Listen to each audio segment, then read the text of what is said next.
Hi, this is Kevin Mounts, and this is my assignment 10 for ISIN 306 at Jersey University.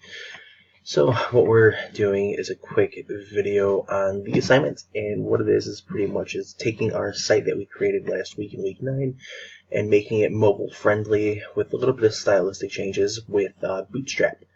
So as part of our assignment, we needed to take our last assignment and separate it into 4 pages. Our homepage, videos, registration, and site style for CSS. And then part 2 of the assignment was to use Bootstrap for the navigation and mobile friendliness. So in other words, if you were to view the website on mobile, it would format correctly and wouldn't be all junky and wonky as I'm sure some websites you do see out there, which are not mobile friendly as all, as you have to go to the top right and click on open in Chrome or something if you're on your cell phone. Now, how do we get it to actually form to a mobile phone or tablet format? We use the Bootstrap framework, which was provided to us, but it is publicly available. And this framework here, just look at the links through here. I can't get it to highlight correctly. In this area here, we're supposed to copy and paste these into the top part of our assignments. Which gives us the ability to add certain elements to our code to make it mobile friendly in that type of format. And this is our link right here to our CSS style sheet, which we created by separating it from last week's assignment. Notice that there's no HTML header because it's not HTML, it's just a style sheet for CSS.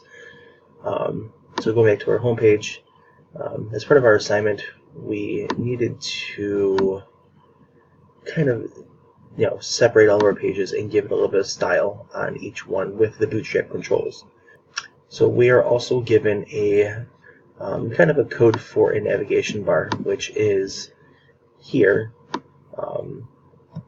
within Bootstrap. We get container fluid, which is pretty much it shapes the way you look at a web page from what I have here, where it just spans across the whole page itself and kind of condenses it down to a mobile-friendly version.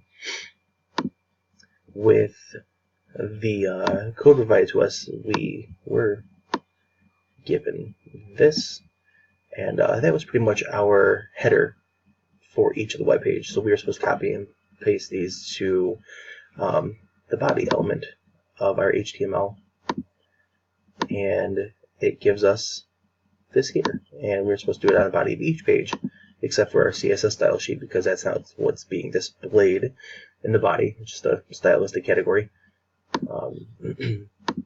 which works here. So that snippet of code takes care of all this stuff right here on top.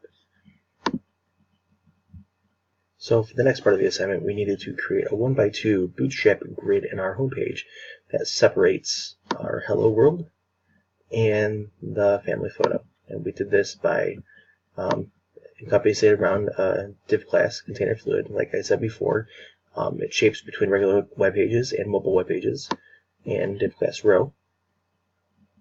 And then the specification element for that div class, which is column small 4.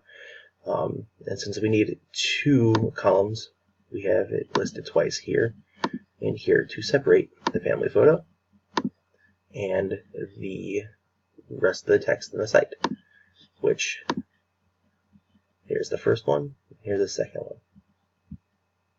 For the videos page, we needed to create a Bootstrap list group to list our video links. So what that looks like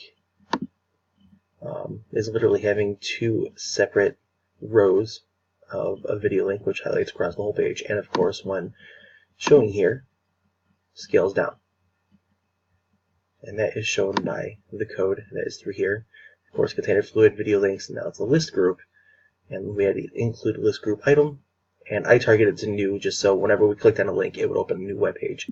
And lastly, for our registration page, we needed to create a vertical group, which is the vertical set by default, but we also needed to use a form control to actually make sure it shapes the mobile web page from this to this.